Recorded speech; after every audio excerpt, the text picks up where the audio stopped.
¡Viva el socialismo! ¡Viva la revolución bolivariana!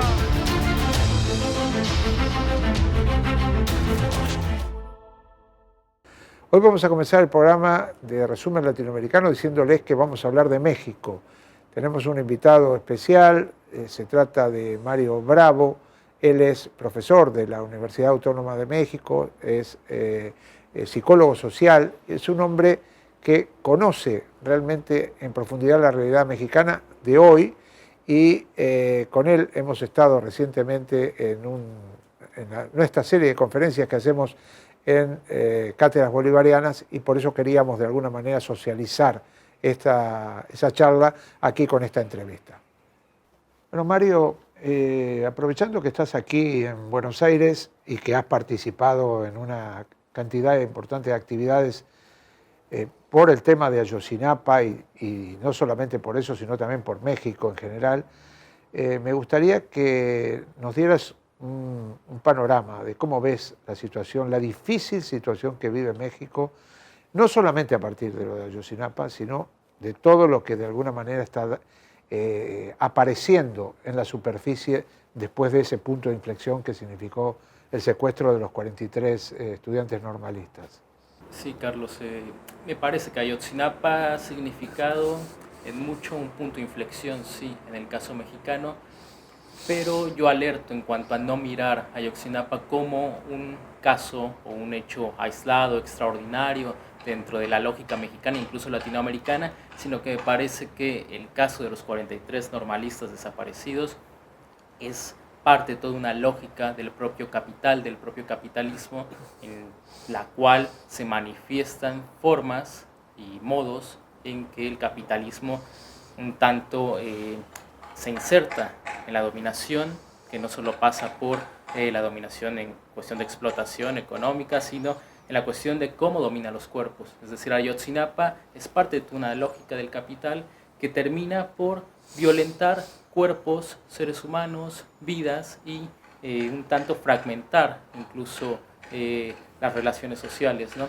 Ayotzinapa llega en un momento mexicano un tanto difícil, complejo, en el sentido de que pareciera ser la punta del iceberg en cuanto a la tétrica realidad social que se vive en el país, pero Ayotzinapa es un suceso de los cientos que ocurren a diario en el país, en un país violento, en un país en donde las instituciones del Estado mexicano están estalladas en cierto sentido, la gente no confía en esas instituciones, no confía en la impartición de justicia, no confía tampoco en los partidos políticos ni en los políticos profesionales, y próximamente habrá elecciones en México, el próximo domingo 7 de junio, no son presidenciales, pero sí es para renovar un tanto el Parlamento, elegir diputados, senadores, en algunos estados del país, gobernador inclusive, y es un tanto un punto cero y un punto de inflexión en la realidad mexicana. La gente no confía en esa política,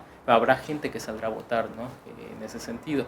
Pareciera que hay dos realidades, un tanto la política de arriba con sus elecciones en una lógica electoral, institucional, y lo que sucede abajo, y cómo padecen los de abajo, padecemos esta violencia y esta dominación propia del capital. Hay como una sociedad de un México fragmentado, al menos en dos grandes partes. El arriba, en donde se sigue derrochando dinero y recursos del erario público en esa política de marketing, de publicidad, sobre todo, y una política vacía, y el abajo, donde nosotros ponemos los muertos y la violencia, ¿no? Un tanto es así. En ese marco, y planteándonos que estamos a pocas horas de las elecciones, ya lo había dicho en su momento el zapatismo, lo había planteado el subcomandante Marcos, que el tema electoral no resolvía el problema de los de abajo. Aquí, en esta coyuntura, vos decís, alguna gente saldría a votar. De todas maneras, los familiares de Ayotzinapa, y lo plantearon cuando estuvieron aquí, de alguna manera pusieron énfasis en que ellos están llamando a la gente a no votar, por lo menos en Guerrero. ¿Qué resultado crees que pueda tener esa convocatoria? Digo, que de pronto, frente a un hecho tan grave como lo de Ayotzinapa, un sector de la población se proponga llamar la atención, aunque sea absteniéndose de votar.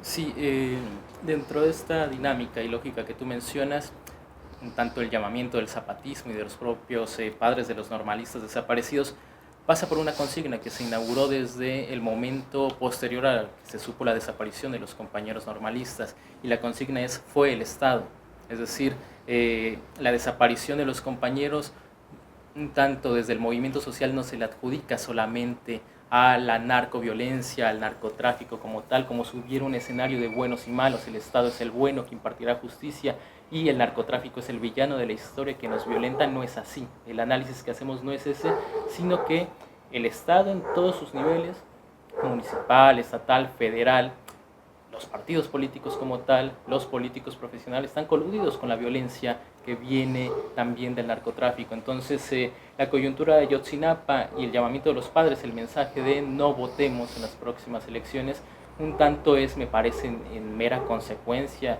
en función del análisis que se hace, ¿no? Si fue el Estado el que desapareció a los compañeros y si es el Estado el que está violentando a muchísimos sectores populares de la sociedad mexicana, con la violencia física, con la violencia que se materializa en los cuerpos, pero también con la violencia de las políticas públicas y de las reformas estructurales más recientes aprobadas en el Congreso. Si ese es el Estado que violenta, un tanto por mera consecuencia, el mensaje es no legitimemos ese Estado y esa forma de hacer política, ¿no? Un tanto lo que hace el zapatismo y los padres de los normalistas es llamar a ver si se puede construir otra forma de hacer política, ¿no? Y otra forma de hacer política que pase por abajo, que pase un tanto por organizarnos y un tanto por, primero, resistir el embate enorme neoliberal y el embate enorme desde la política de arriba, la política burguesa, y después, en ese organizarse y resistir, ver si podemos construir otro tipo de hacer política, pero también otro tipo de relaciones sociales. Es complejo el escenario mexicano. La posible salida, si es que existe, no pasa por ir a votar o no en las próximas elecciones, o incluso en el 2018, en las elecciones presidenciales. No pasa esa salida por una cuestión de quién llega al poder, si un candidato u otro, un partido u otro. Es tan complejo el escenario mexicano y tan caótico que la reestructuración y un tanto la salida ante la crisis tendrá que pasar por no solo lo político, sino lo cultural, la cuestión mucho más social, la cuestión de volver a tejer otro tipo de relaciones entre los mexicanos, ¿no? Hay una afectación ahí de la cual la política burguesa y el capitalismo se están valiendo para fragmentar, para asesinar, para violentar, para dominar, para sacar ganancia a ellos y para que los de abajo un tanto paguen las consecuencias, ¿no? Hay algo que casi es desesperante. Vos lo planteabas el otro día en una charla que diste. Se producen hechos como este. Se produce enero del 94, los zapatistas, con muertos, con levantamiento armado. Se producen hechos casi fundacionales de la insurrección popular y sin embargo las estructuras mexicanas parece que estuvieran preparadas, los poderes fácticos mexicanos, preparadas para lluvia, tormenta, granizo y nieve. Siempre vuelven a reciclarse y si no es el PAN es el PRI, si no es el PRI es el otro, pero siempre se salvan.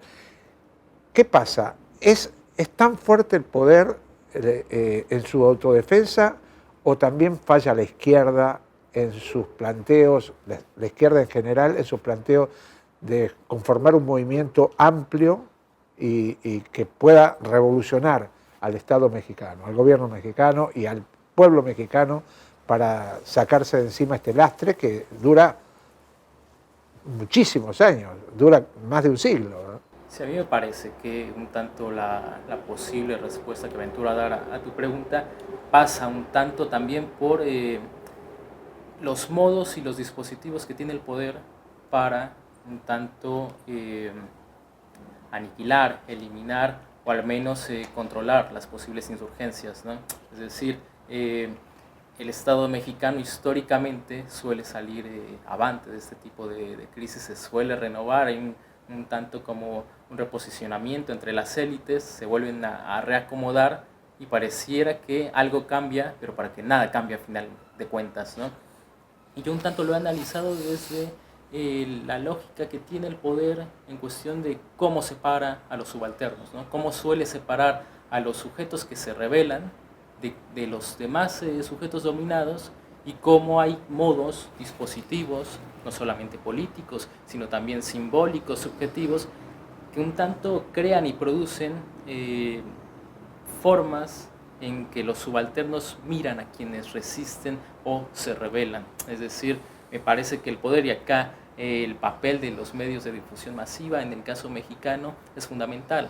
El papel de las dos televisoras principales en México, Televisa y TV Azteca, tienen estos emporios televisivos un efecto tal en la vida cotidiana de los mexicanos brutal.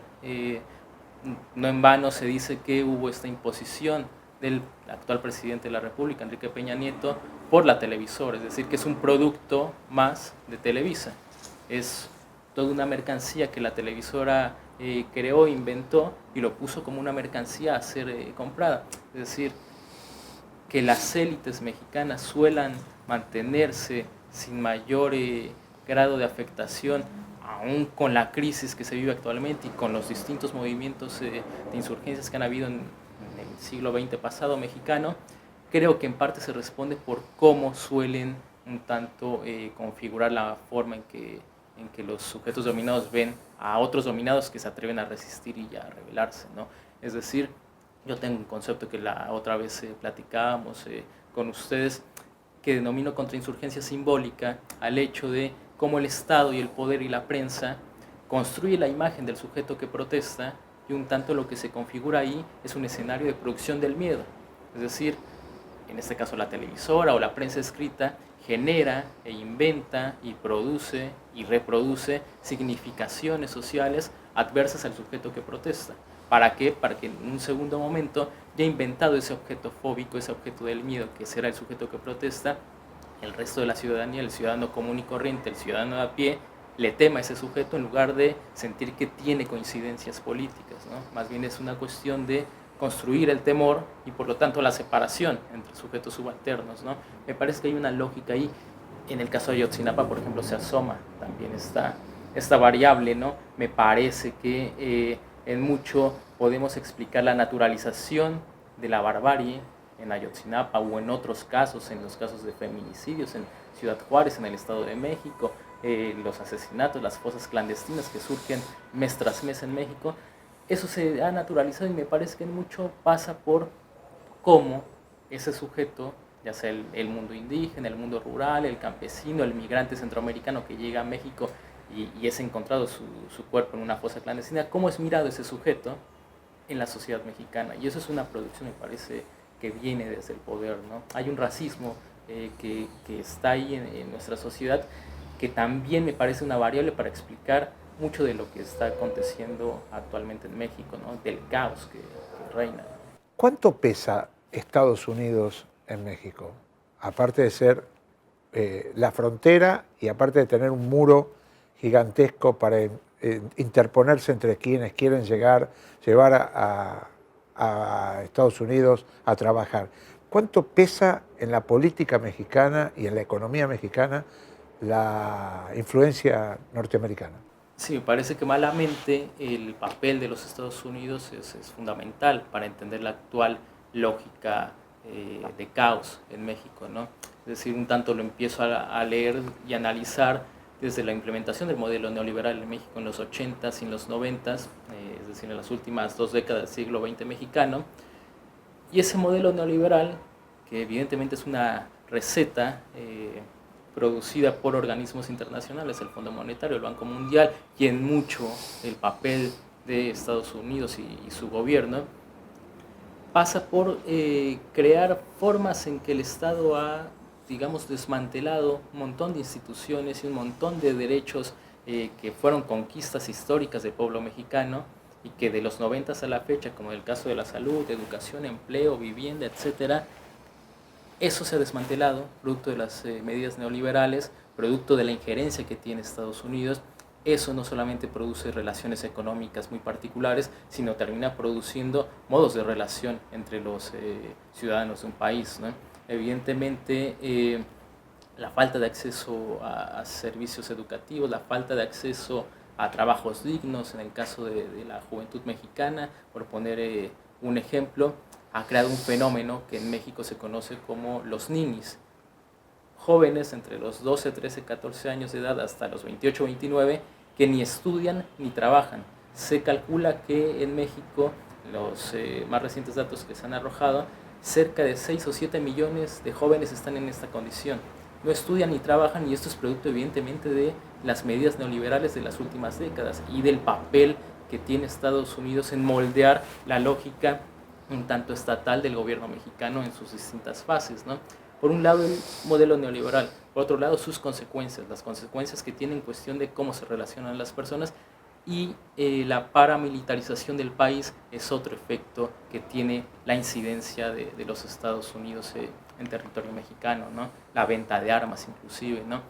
El tráfico de drogas. Se queja mucho el gobierno de Estados Unidos de la violencia imperante y propia del narcotráfico mexicano, pero bueno, ¿quiénes son los que compran las drogas a final de cuentas, ¿no? La droga no solo se consume en territorio mexicano, sino la droga también evidentemente es trasladada a los Estados Unidos, y hay consumidores y hay oferta allá, ¿no? Entonces, un tanto las incidencias de los efectos de tener tan cerca a Estados Unidos, no solamente geográficamente, sino geopolíticamente, son brutales, ¿no? Desde políticas económicas, políticas públicas y subjetividades que se van moldeando, ¿no? Es decir, en mucho, no solamente las élites mexicanas en cuestión de política, sino la ciudadanía, el día a día, el sujeto común y corriente, en mucho tienen la ideología norteamericana, ¿no? Estamos demasiado cerca como para no vernos afectados en ese tipo de formas de entender el mundo y formas de entender la vida, ¿no? Hay una especie de idealización del modelo norteamericano de vida, ¿no? De este sueño americano que los migrantes van en búsqueda de él, sin duda alguna, por cuestión de sobrevivir, pero la clase media mexicana en muchos sentidos también reproduce esta forma de aspirar a un modelo yanqui que nos han impuesto desde la publicidad, desde los medios de difusión masiva, desde la mercadotecnia, que ahí está. Es decir, Estados Unidos está presente en casi todos los rincones del país de una u otra forma, ¿no? Hay una institución en la política mexicana y a nivel del poder mexicano de la que se habla poco, pero que últimamente, a partir de precisamente de los Ayotzinapa, fueron también localizados como parte del aparato represivo. El ejército mexicano, ¿verdad? Las Fuerzas Armadas mexicanas. Por supuesto que en cualquiera de nuestros países latinoamericanos las fuerzas militares, las Fuerzas Armadas tienen incidencia y generalmente, en vez de cuidar las fronteras, operan hacia el interior.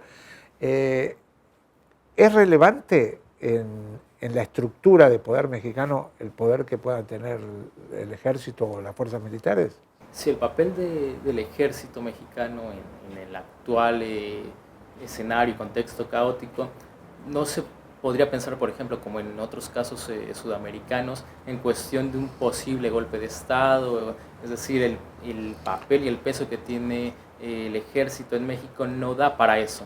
Sería impensable en un escenario mexicano, pero sí da, por ejemplo, como para lo que estamos viviendo un tanto, me parece, desde la década de los 70, ¿no? Que es decir, un ejército que, lejos de representar una posible defensa ante una invasión del exterior, está más bien aniquilando posibles insurgencias que van surgiendo en el territorio nacional, ¿no? En el caso de la década de los 70, la Guerra Sucia, que se denominó, con las guerrillas en el sureste del país, Lucio Cabañas y Genaro Vázquez, por un lado. En la década de los 90, con el levantamiento zapatista del 1 de enero del 94, el ejército, en los primeros días de la guerra entre zapatistas y el Estado mexicano, el ejército lo que hacía era aniquilar indígenas, ¿no? Tal cual, hasta que la sociedad civil sale a las calles y para la guerra, ¿no? Y se pone en medio de los dos bandos en disputa.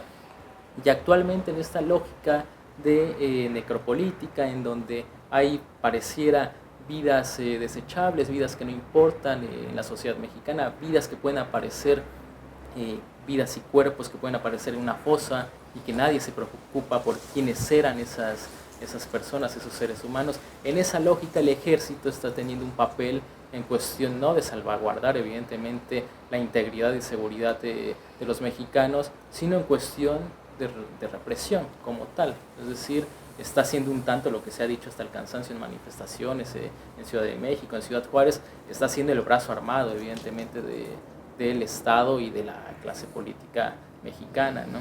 Felipe Calderón desde el año 2007, 2008, cuando llega él a la presidencia de la República, un tanto en un modo de legitimar su presidencia, él llega con un cuestionamiento de fraude electoral muy muy fuerte en ciertos sectores de la sociedad mexicana, y él arriba a la presidencia de la República y un tanto emprende esa guerra contra el narcotráfico, saca al ejército a las calles, y es una nueva variable que ha tenido el papel del ejército en México, ¿no? Antes el ejército históricamente ha estado en los cuarteles, salvo cuando se le ha utilizado en estos casos de la guerra sucia en los 70s o en el caso zapatista, pero históricamente siempre ha estado en las calles, el ejército, en los cuarteles, el ejército mexicano.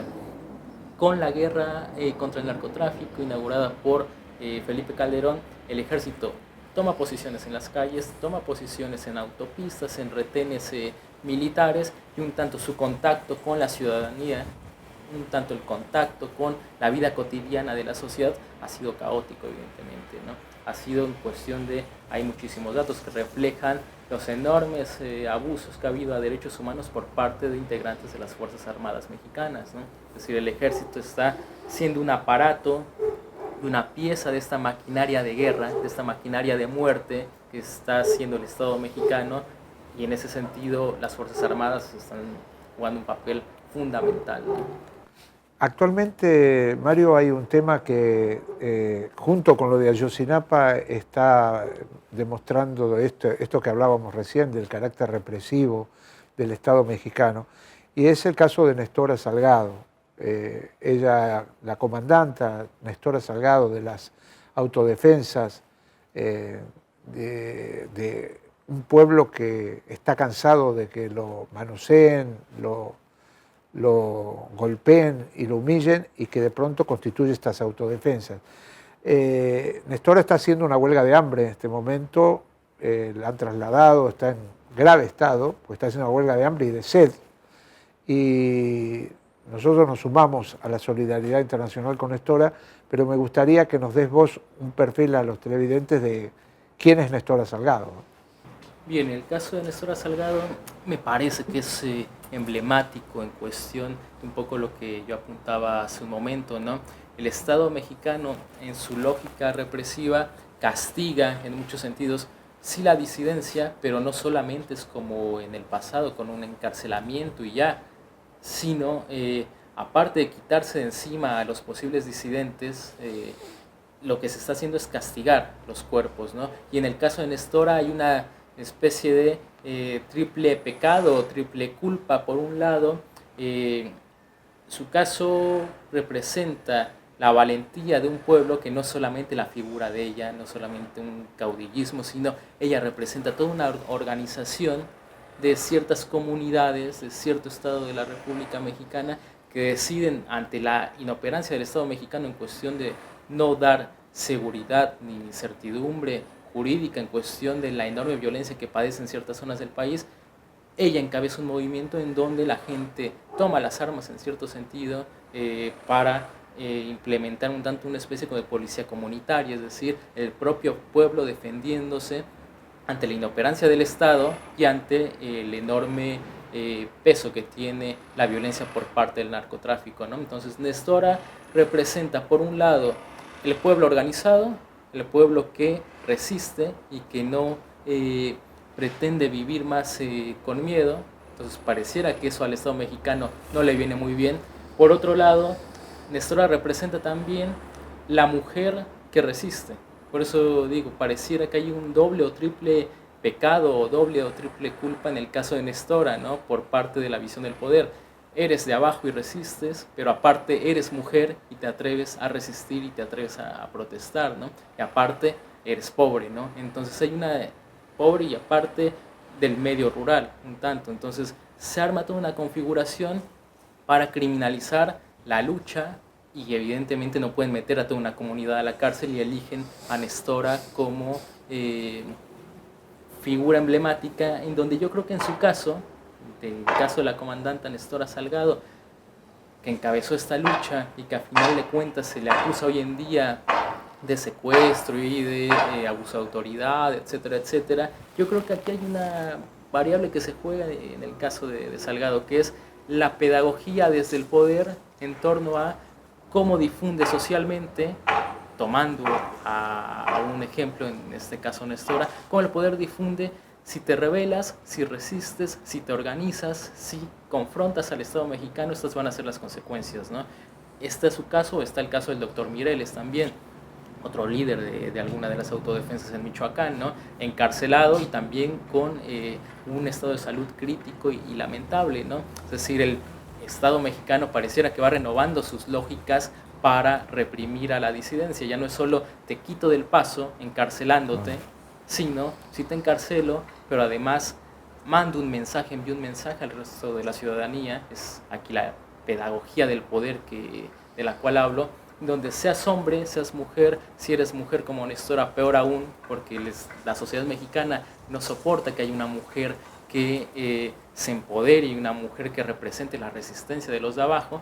Y el mensaje desde arriba es, si haces eso, si te organizas, si te rebelas, en tanto si confrontas al poder, lo que te sucederá es esto, ¿no? Estas son las consecuencias. Hay una especie de fábula contrainsurgente en el mensaje actual del Estado mexicano, ¿no? Me parece que pasan mucho por ahí. Y me parece que malamente muchos sectores de la sociedad mexicana no están tomando demasiada atención al caso, no solo de Nestora, ¿no? Que hoy está siendo demasiado visible. Hay muchísimas injusticias con luchadores sociales que están o encarcelados o fueron asesinados en tiempos recientes, y en esta naturalización que hay de la violencia y en esta separación que hace el poder entre los subalternos, entre estos son malos, son criminales, no te juntes con ellos, no los sigas, no simpatices. En esas dos lógicas me parece que se está jugando un escenario de injusticia brutal en el caso mexicano, ¿no? El caso de Nestora es un ejemplo y es un caso y es un punto de un universo entero de injusticias, ¿no? Bueno, muchísimas gracias, Mario. Realmente nos has dado un informe bastante completo sobre lo que es este México que nosotros tratamos de seguir a través de las informaciones. Y bueno, desearte que cuando vuelvas a tu país tengas la posibilidad de seguir haciendo al revés, contando un poco lo que está pasando aquí en esta Argentina que te ha recogido estos días, y que les envíes a los compañeros de México toda nuestra solidaridad. Yo les agradezco muchísimo la oportunidad que me han dado un tanto de difundir lo que está sucediendo en México, que es un poco un punto de alerta. No solamente, repito, es un caso netamente mexicano, sino creo que Ayotzinapa y el resto de casos que hemos charlado ahora en estos minutos es un espejo de lo que puede suceder o está sucediendo, aunque sean casos invisibilizados en América Latina. Por lo tanto, me parece que ahí radica la importancia de charlar de estos casos que no solamente son mexicanos en exclusiva, sino nos conciernen al resto de los latinoamericanos. Te agradezco mucho la invitación.